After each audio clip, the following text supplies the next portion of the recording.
Hello class ninth, welcome to learn with Zenith गुरु।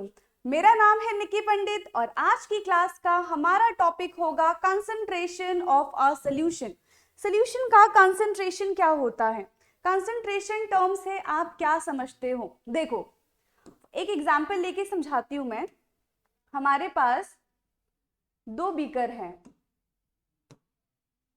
एक हमने beaker ये ले लिया है और दूसरा बीकर ये रहा। इसको ओपन कर दें, ये यहां से ओपन है। अब दोनों बीकर में हमने सॉल्यूशन लिया है। सॉल्यूशन के अंदर क्या क्या होता है, सॉल्यूट होता है और सॉल्वेंट होता है।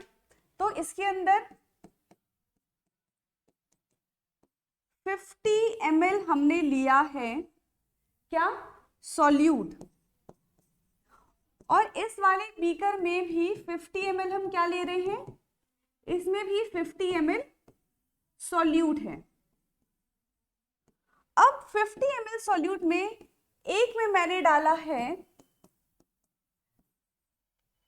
10 ग्राम सॉल्यूट, नहीं 50 ml सॉल्वेंट है ये, 50 ml सॉल्यूट नहीं, 50 ml सॉल्वेंट है, 50 ml सॉल्वेंट। यहां पे भी 50 ml सॉल्वेंट है। अब इस 50 ml सॉल्वेंट में 10 ग्राम मैंने सॉल्यूट ऐड किया है, यहां पे 10 ग्राम सॉल्यूट और इस वाले में 2 ग्राम सॉल्यूट है। तो अब इन दोनों सॉल्यूशन को देख के आप इनकी कंसंट्रेशन कैसे बता सकते हो। आप यही बोलोगे जो एक सॉल्यूशन होगा वो थोड़ा थिक होगा और जो दूसरा सॉल्यूशन होगा वो पहले के कंपैरिजन में उतना थिक नहीं होगा, ठीक है, यानी कि वो डाइल्यूट होगा। यहाँ पे हमें दो टर्म सीखने हैं, कंसंट्रेटेड एंड डाइल्यूट। उन दोनों का मतलब क्या होता है। तो देखो, जब हमारा सॉल्यूट की क्वांटिटी एक सॉल्यूशन के अंदर ज्यादा होती है तो ऐसे सॉल्यूशन को हम बोलते हैं कंसंट्रेटेड सॉल्यूशन। बट वहीं जब सॉल्यूट की क्वांटिटी एक सॉल्यूशन के अंदर कम होती है तो ऐसे सॉल्यूशन को बोलते हैं हम डाइल्यूट सॉल्यूशन, ठीक है। कंसंट्रेशन ऑफ सॉल्यूशन में हम यही करेंगे, लिख लेते हैं when solute is present, when solute is present in lesser quantity in a solution is known as, क्या होगा अगर कम प्रेजेंट है तो उस टर्म को हम क्या बोलेंगे, डाइल्यूशन। आपने बहुत जगह लिखा हुआ देखा होगा dilute HCl, dilute H2SO4, dilute HNO3। तो उसका क्या मतलब है, उसका ये मतलब है कि जो एक्चुअल एसिड रहा होगा उस पूरे सॉल्यूशन के अंदर, उसमें उस एसिड की जो कंसंट्रेशन है वो बहुत ही कम होगी, इसीलिए हमने उसको डाइल्यूट बोला है। Okay, when solute is present in lesser quantity in a solution known as dilution. और कंसंट्रेटेड क्या होता है, यहीं पे लिखेंगे हम, when solute is present in, when solute is present in higher quantity, in higher quantity, when solute is present in higher quantity in a solution, in a solution is known as concentration। इसको हम concentration और concentrated बोल सकते हैं, concentrated solution. Difference पता चल गया concentrated solution और डाइल्यूट सॉल्यूशन में, नोट डाउन करो इसको, ठीक है। इसमें देखो क्या हो सकता है, कंसंट्रेशन ऑफ अ सॉल्यूशन में जनरली हम क्या करते हैं, ये चेक करते हैं कि सॉल्यूट कितना प्रेजेंट है एक सॉल्यूशन के अंदर। यहां पे क्या हो जाएगा, the concentration, the concentration of solution, the concentration of solution means क्या होगा, amount of solute present in, amount of solute present in in a given solvent और इन अ गिवन सोल्यूशन बोल सकते हैं हम। अब इस कंसंट्रेशन को मेजर करने के लिए डिफरेंट डिफरेंट फॉर्मूलाज हैं और उस फॉर्मूलाज पे क्या है, न्यूमेरिकल है। बहुत सारी टर्म्स है कंसंट्रेशन को मेजर करने के लिए, बट 9th क्लास में अभी उतने लेवल पे हम नहीं जाएंगे। बाकी मैं सारे बता दूंगी आपको कौन कौन से टर्म है। सबसे पहला क्या है, फर्स्ट मेजरिंग कंसंट्रेशन टर्म है mass by mass percentage. First is mass by mass percentage, second है mass by volume percentage, third one is volume by volume percentage, volume by volume percentage,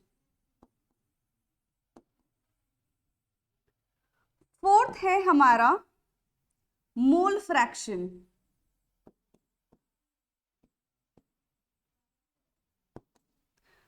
fifth one is molarity. घबराना नहीं, इतने सारे नहीं पढ़ने आपको, 9th में सिर्फ बता रही हूं कि ये सारे कंसंट्रेटेड टर्म हैं, बट आपको पढ़ना कितने अभी, ये 3 स्टार्टिंग के जो 3 लिखे हैं ना मैंने, फर्स्ट सेकंड थर्ड, अभी ये आपके सिलेबस में है। ओके, और लिख देती हूँ बाकी सारे में ना। फर्स्ट है mass by mass percentage, mass by volume percentage, volume by volume percentage, mole fraction, molarity. Sixth है मोलालिटी, ठीक है, तोतले नहीं है, इसको मोलालिटी ही बोलते हैं, मोलारिटी एंड मोलालिटी। सेवेंथ है पीपीएम, पार्ट्स पर मिलियन। एट्थ है नॉर्मेलिटी।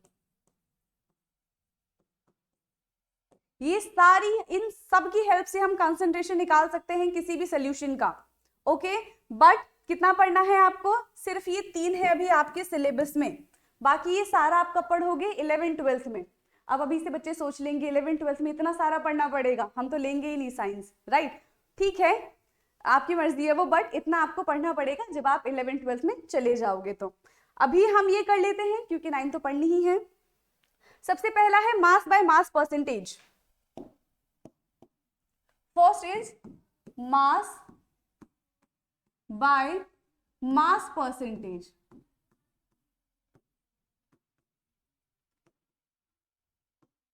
अब इसका फॉर्मूला क्या होगा, देखो, मास बाय मास परसेंटेज का फॉर्मूला होता है mass of solute upon mass of solution, mass of solute upon mass of solution into 100। ये है मास बाय मास परसेंटेज का फॉर्मूला। देखो बाय, बीच में बाय आ गया है, बाय से पहले वाला जो होता है वो हमेशा हम किस में लिखते हैं, न्यूमरेटर में लिखते हैं, और बाय के बाद वाला हम डिनोमिनेटर में लिखते हैं। तो इससे कंफ्यूज नहीं होना कि किसको पहले लिखेंगे किसको बाद में लिखेंगे। क्लियर है, मास बाय मास हो गया। सेकेंड है mass by volume percentage, mass by volume percentage. अब आप बताओ कौन ऊपर आएगा, वॉल्यूम ऊपर आएगा कि मास ऊपर आएगा, जो बाई से पहले है वो न्यूमरेटर में आएगा। तो यहां पे हम लिखेंगे mass of solute upon volume of solution into 100। Clear है इतना। नेक्स्ट है थर्ड, इसी में ही कर लेते हैं, volume by volume percentage. Third is volume by volume percentage.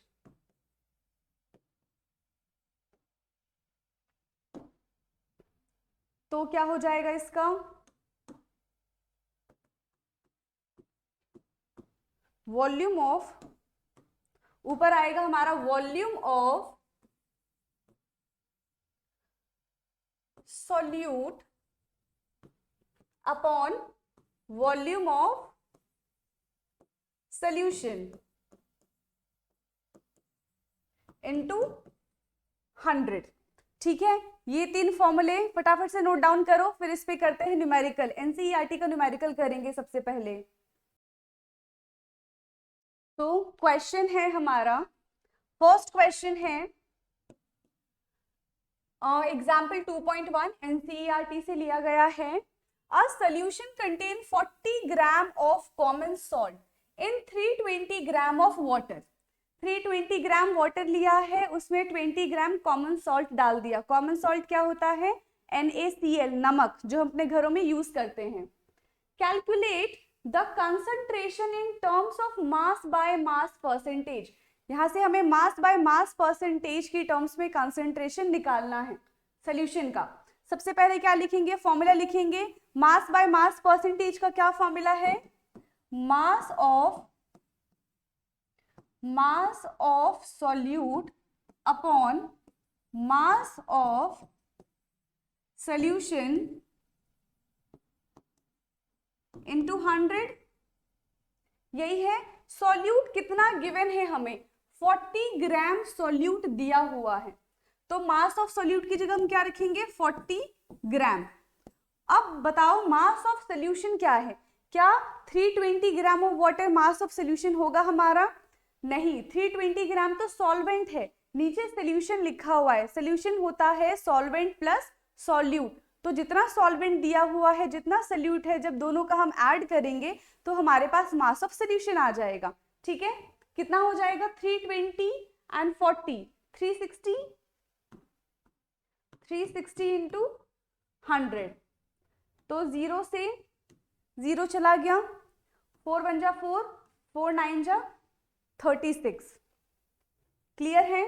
अब इसको सॉल्व कर लेते हैं। यहाँ पे 100 है, 9, तो 9 1, फिर से आ जाएगा 1 9 1 पॉइंट, तो 1.11 इसका, सॉरी 11.11%। इतना कंसंट्रेशन होगा सोल्यूशन का। क्लियर है? नेक्स्ट क्वेश्चन है,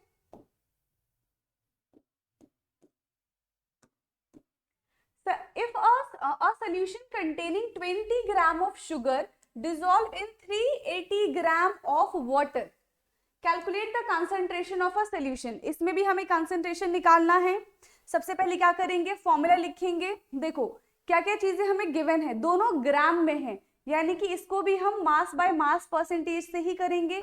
अगर 1 ml में होता तो हम देखते क्या कि ये हमारा किस में हो जाता? मास बाय वॉल्यूम हो जाता, बट दोनों ही किस में है? ग्राम में है, तो मास बाय मास। ये हो जाएगा हमारा mass of solute upon mass of solution into 100। यही है। अब वैल्यूज देख लेते हैं क्या क्या दी हुई है हमें। मास ऑफ सॉल्यूट कितना दिया हुआ है? 20 ग्राम, तो यहाँ पे हम लिख देंगे 20। और मास ऑफ सॉल्यूशन कितना है? Solute plus solvent, solute is 380 gram and solvent is 380 gram and solute is 20 ग्राम, तो टोटल कितना हो जाएगा? 400 इंटू 100। 2 0 से 2 0 चला गया, और इससे चला जाएगा 4 5 जा 20, तो कितना परसेंट हो गया? Concentration of solution is 5%। Okay, clear है ये? Next question, if 110 gram of copper sulfate present in 550 gram of solution, calculate the concentration of solution। ये आप अब इजीली फाइंड आउट कर सकते हो, बार बार फॉर्मूला नहीं लिख रही हूं मैं। क्या करेंगे? ऊपर क्या आ जाएगा? मास ऑफ सॉल्यूट, जो कि कितना है? 110 है। नीचे क्या आएगा? टोटल सोल्यूशन 550 एंड 110 कितना हो जाएगा? 550 एंड 110 066 660 इंटू 100, ये कट जाएगा, और 11 बन जाए 11, 11 6 जा 66, तो ये हो जाएगा 10/6। तो 10/6 कैसे करेंगे, 1 टाइम्स में आएगा 4, पॉइंट लिया, 0 बढ़ाया, ठीक है, तो कितना हो जाएगा 6 6 जा 36, 6 7 जा 42, तो 6 6 जा 36, फिर से 4 पॉइंट, तो 1.66 के आसपास आ जाएगा, 1.66। क्लियर है? Weight, 110 gram of copper sulphate is present in 550 gram of solution, calculate the concentration of solution. यहाँ पे आपको क्या दिया हुआ है, 550 ग्राम आपको पूरा सोल्यूशन ही दिया हुआ है। 550 ग्राम पूरा सोल्यूशन दिया हुआ है, तो हम क्या करेंगे, यहाँ पे 660 की जगह 550 लिख देंगे। इसको चेंज कर लेते हैं, यहाँ पे थोड़ी सी गड़बड़ हो गई है। क्या करेंगे, यहाँ पे हमें सॉल्यूट दिया हुआ है 110 ग्राम, और जो हमें यहाँ पे सॉल्वेंट नहीं दिया हुआ है, यहाँ पे हमें टोटल सोल्यूशन दिया हुआ है। कितना सोल्यूशन है, 550 ग्राम, तो यहाँ पे लिख देंगे 550 इंटू 100। 0 से 0 चला गया, 11 1 जा 11, 11 5 जा 55, तो ये आ गया 100/5, 5 2 जा 10 यानी कि 20, तो टोटल कंसंट्रेशन हो गया 20%। ठीक है, नेक्स्ट क्वेश्चन है, if 2 ml of acetone is present in 50 ml of its solution, calculate the concentration of solution. यहाँ पे भी हमें क्या दिया हुआ है, सोल्यूशन का वो दिया हुआ है, हमें सोल्यूशन दिया हुआ है टोटल, सॉल्वेंट नहीं दिया हुआ, तो कैसे करेंगे, यहाँ पे 50 ml, अब देखो 50 ml है यानी कि ये वॉल्यूम है और ये भी वॉल्यूम है, यहाँ पे हम volume by volume percentage use करेंगे, राइट। तो वॉल्यूम बाय वॉल्यूम परसेंटेज का फॉर्मूला क्या हो जाएगा, volume of solute upon volume of solvent into 100। तो सॉल्यूट कितना दिया हुआ है हमें 2, और सॉल्वेंट, यहाँ पे सॉल्वेंट नहीं सोल्यूशन, यहाँ पे हमें सोल्यूशन दिया हुआ है 50 ml, 50 इंटू 100, तो ये इससे चला गया, 5 1 जा 5, 5 2 जा 10, तो 4% इसका आ गया। ठीक है, सारे न्यूमेरिकल हमने कर लिए हैं जितने भी पॉसिबल हो सकते थे, और भी ऐसे न्यूमेरिकल आप प्रैक्टिस कर सकते हो, इसको नोट डाउन करो, फिर इसके बाद हम कुछ जनरल टर्म्स देखेंगे। ठीक है, इसके बाद आएगा, हम बात करेंगे सैचुरेटेड एंड अनसैचुरेटेड सॉल्यूशन के बारे में, कि ये होते क्या हैं। देखो, saturated and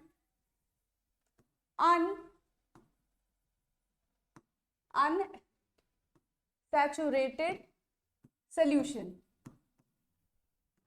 saturated and unsaturated solution. Saturated solution कब आता है, जब हम सॉल्वेंट के अंदर सॉल्यूट डिसॉल्व करते हैं और वो डिसॉल्व होना बंद हो जाए, इस टाइम पे हम बोलते हैं कि सैचुरेशन प्रोसेस आ गया। फॉर सपोज कि आपने एक बीकर लिया है, बीकर में पानी है, ठीक है, वाटर लिया, अब इस ही बीकर में आप सॉल्यूट डालते जा रहे हो, आपने पहले 1 स्पून सॉल्यूट डाला, यानी कि आपने शुगर डाला, मान लो शुगर या फिर सॉल्ट, इन दोनों में से कोई एक आप डिसॉल्व कर रहे हो, आपने पहले 1 स्पून डाला, फिर आपने देखा कि वो इजीली डिसॉल्व हो गया, फिर आपने 2 स्पून डाला, ऐसे करते करते आप 15 to 20 स्पून तक पहुंच गए। अब आप देख रहे हो कि अब आपने अगर एक भी छोटे से भी क्रिस्टल डाले हैं, सॉल्ट का तो नहीं, खैर शुगर की बात करते हैं अगर हम, शुगर का, तो वो डिसॉल्व नहीं हो रहा है। तो जब सॉल्यूट सॉल्वेंट के अंदर डिसॉल्व होना बंद कर दे एट गिवन टेम्परेचर, उसको हम बोलते हैं कि वहां पे हमारा सैचुरेशन पॉइंट आ चुका है। अब ये सॉल्यूट और अब इस सॉल्यूट की टेंडेंसी नहीं है सॉल्वेंट को डिसॉल्व करने की, ठीक है, ये इसी को हम बोलते हैं सैचुरेटेड। अब बात करते हैं अनसैचुरेटेड की। अनसैचुरेटेड सॉल्यूशन क्या होता है, जब सॉल्वेंट की टेंडेंसी हो सॉल्यूट को अपने अंदर डिसॉल्व करने की। अभी क्या कर रहे थे, सैचुरेशन से पहले का जितना भी प्रोसेस था उस प्रोसेस को हम बोलते हैं अनसैचुरेशन, ठीक है, जहां पे सॉल्वेंट की टेंडेंसी होती है सॉल्यूट को अपने अंदर डिसॉल्व करने की। क्लियर है, तो हम यहाँ पे क्या लिखेंगे, अगर हम सैचुरेटेड सॉल्यूशन की बात करें, saturated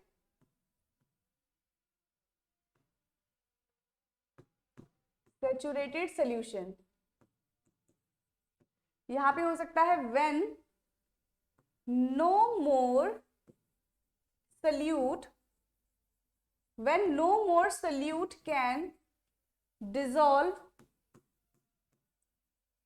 when no more solute can dissolve in a given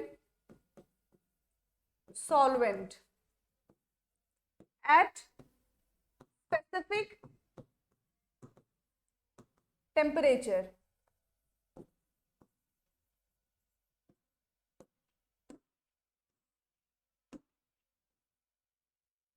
ठीक है, एक स्पेसिफिक टेम्परेचर पे सॉल्यूट सॉल्वेंट के अंदर जब डिसॉल्व ना हो, उस पॉइंट को कहते हैं कि सैचुरेशन पॉइंट आ गया है। क्लियर है? अनसैचुरेशन की बात अगर हम करें तो क्या लिखेंगे हम इसमें? Unsaturated solution, unsaturated solution, when solute can easily dissolve, when solute can easily dissolve in solvent at specific temperature, इसको हम कहते हैं अनसैचुरेटेड सॉल्यूशन। बट आप लोगों ने देखा होगा जब हम चाशनी बनाते हैं तो क्या करते हैं, पहले अगर हमें ठंडे पानी में शुगर को ऐड किया, वो डिसॉल्व हुआ, एक टाइम ऐसा आएगा कि सैचुरेशन पॉइंट आ जाएगा, तो जो सॉल्यूट है वो सॉल्वेंट में डिसॉल्व होना बंद कर देंगे। लेकिन जब हम उसी वाटर को हीट करेंगे तो हम उसमें और भी सॉल्यूट ऐड कर सकते हैं, तभी तो चाशनी बनती है ना। तो उस पॉइंट को क्या कहते हैं? उस पॉइंट को हम कहते हैं सुपर सैचुरेशन पॉइंट। ठीक है, और super saturation solution, super saturation solution, super saturation, जहां पे हम टेम्परेचर को इंक्रीज करके सॉल्वेंट की टेंडेंसी को बढ़ा देते हैं कि वो और सॉल्यूट को अपने अंदर ऐड कर सके। तो यहां पे क्या लिखेंगे? सुपर सैचुरेशन में क्या होता है? when we increase temperature to dissolve more solute in solvent is known as supersaturation, is known as supersaturation. ठीक है, इस पॉइंट को हम बोलते हैं सुपर सैचुरेशन। अब इसके बाद एक और टर्म आता है, वो है सॉल्युबिलिटी। सॉल्युबिलिटी टर्म आप लोगों ने सुना होगा, पर होता क्या है solubility?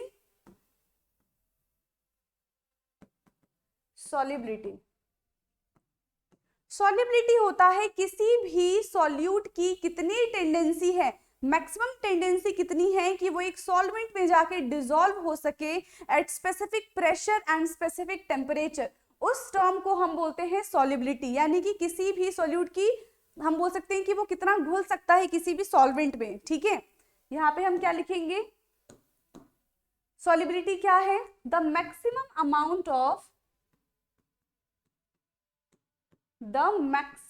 Amount of solute can be dissolved in a solution at specific temperature and specific pressure।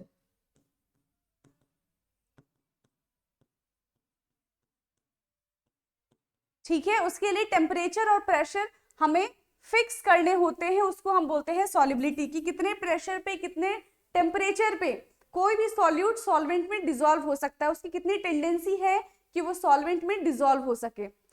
Clear है? सॉलिबिलिटी कर लिया हमने, super saturation, saturation and unsaturation.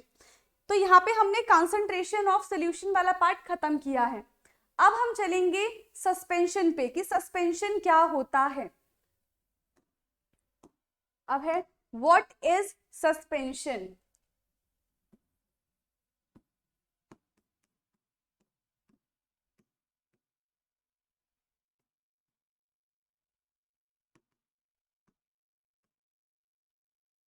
ठीक है, सस्पेंशन क्या होता है? Suspension, O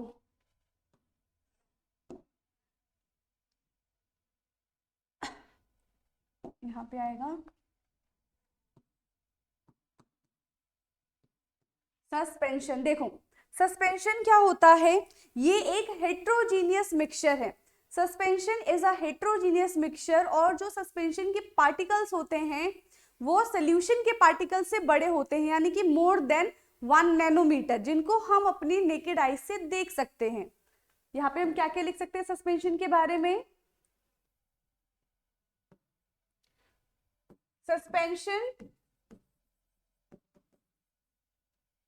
R heterogeneous mixture. Suspension एक हेट्रोजीनियस मिक्सचर है, और जो इसके पार्टिकल्स होते हैं वो क्या होते हैं? मोर देन 1 नैनोमीटर होते हैं। तो सस्पेंशन के लिए क्या करेंगे, एक हमने ले लिया है बीकर, और इसमें हमने पार्टिकल्स डाले जो थोड़े बड़े बड़े होंगे, जिनको हम अपनी आंखों से देख सकते हैं। इसका एग्जाम्पल क्या हो जाएगा? Water and sand. हम सैंड के पार्टिकल्स इजीली देख सकते हैं। क्लियर है? अब देखो क्या होगा, अगर हम ऐसे सस्पेंशन पार्टिकल्स के ऊपर टॉर्च डालते हैं, ठीक है, लाइट डालते हैं, तो ये क्या होता है, ये जो पार्टिकल्स हैं ये इस लाइट को स्कैटर्ड कर देते हैं, और यहाँ से क्या होता है, हमें पाथ विजिबल होता है। ये लाइट यहाँ पे हमें दिखाई देती है सस्पेंशन में। लेकिन जब हम सोल्यूशन के बारे में पढ़ रहे हैं तो वहां पे ऐसा कुछ भी नहीं था। क्यों? क्योंकि जो सोल्यूशन के पार्टिकल्स होते हैं वो बहुत छोटे होते हैं, नैनोमीटर जितने छोटे होते हैं, तो उनके पास इतनी टेंडेंसी नहीं होती है कि वो बीम ऑफ लाइट को स्कैटर्ड कर सके। बट यहाँ पे सस्पेंशन क्या है, उसको स्कैटर्ड कर रहा है। ओके, तो यहाँ पे हम क्या लिख सकते हैं, suspension are the heterogeneous mixture and it scattered the beam of light and make path visible। और उसका पाथ हमें पाथ क्या होता है, विजिबल होता है। इसकी अगर साइज की बात करें तो it is visible by our naked eyes। ठीक है, ये हम अपने नेकेड आई से देख सकते हैं, एंड इसके पार्टिकल्स को हम फिल्टर भी कर सकते हैं by the process of filtration. Filtration की हेल्प से हम इसको फिल्टर कर सकते हैं, क्योंकि पार्टिकल्स बहुत ज्यादा बड़े बड़े हैं। तो it can be easily filter by the process of filtration. It can be easily filtered by the process of filtration।